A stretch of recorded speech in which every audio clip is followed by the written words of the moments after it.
Mi nombre es Rebeca. Rebeca lives in Bolivia, high in the Andes. The environment near Rebeca's home is very beautiful, with hills and snow-capped mountains, crystal clear lakes and dramatic glaciers. Sadly, in recent years the climate has changed. Glaciers are melting and rainfall is less reliable. One of the main challenges for Rebeca's community is the challenge of poor soil quality, which makes it very difficult to grow crops here. For Rebeca's community, caring for creation also means caring for the earth that sustains them. So the local community asked CAFOD's partner SIPCA for training in farming methods that enrich the soil without harming it, such as building wormeries to make compost, using organic fertilizers and terracing the land to stop soil being washed away. Local families have also been helped to share their farming knowledge with each other. This has been good for the community, good for creation, and good for Rebeca too.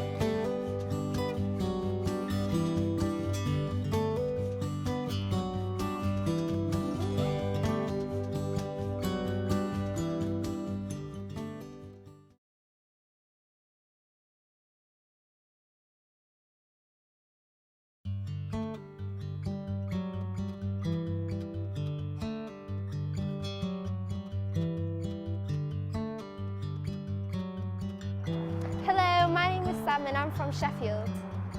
Last year, some of us from my school trained as CAFOD climate bloggers.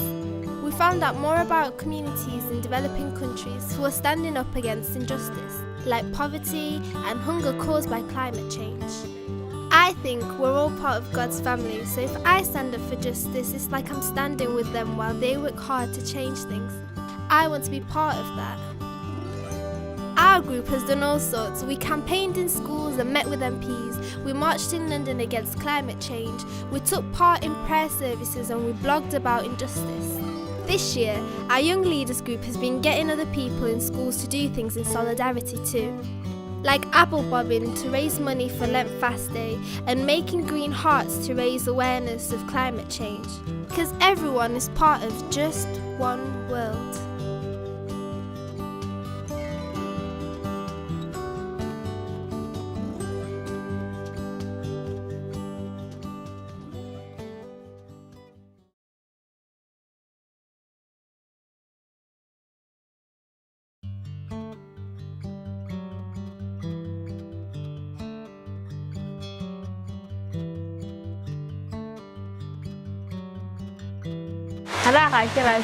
Proscovia. Proscovia is 14 years old and lives in Karamoja, northern Uganda.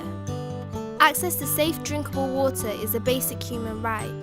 But in Uganda, around 1 person in 4 has no access to safe water. Proscovia's community were forced to either use water from a polluted river or to walk a long way and queue for hours at a borehole in another village.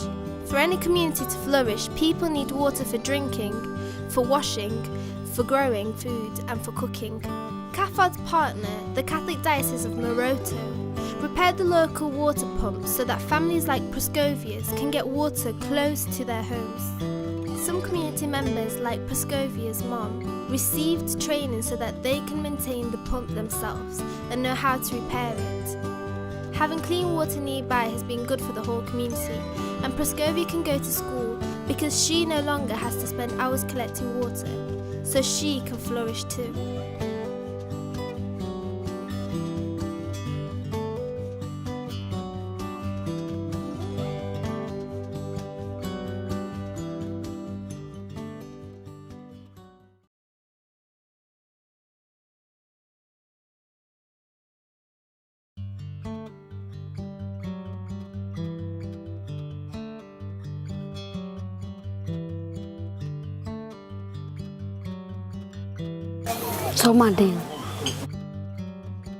Martin is 12 years old and lives in Myanmar.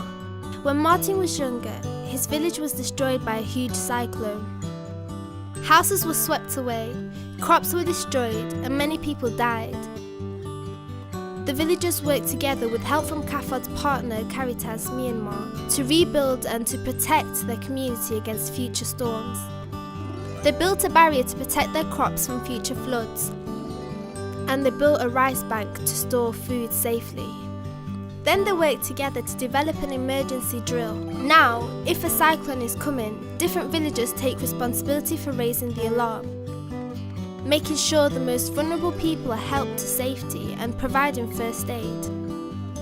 Even the youngest school children know how to pack an emergency bag to be ready for the storm. Everyone plays their part so that the whole village can be safer, including Martin and his friends.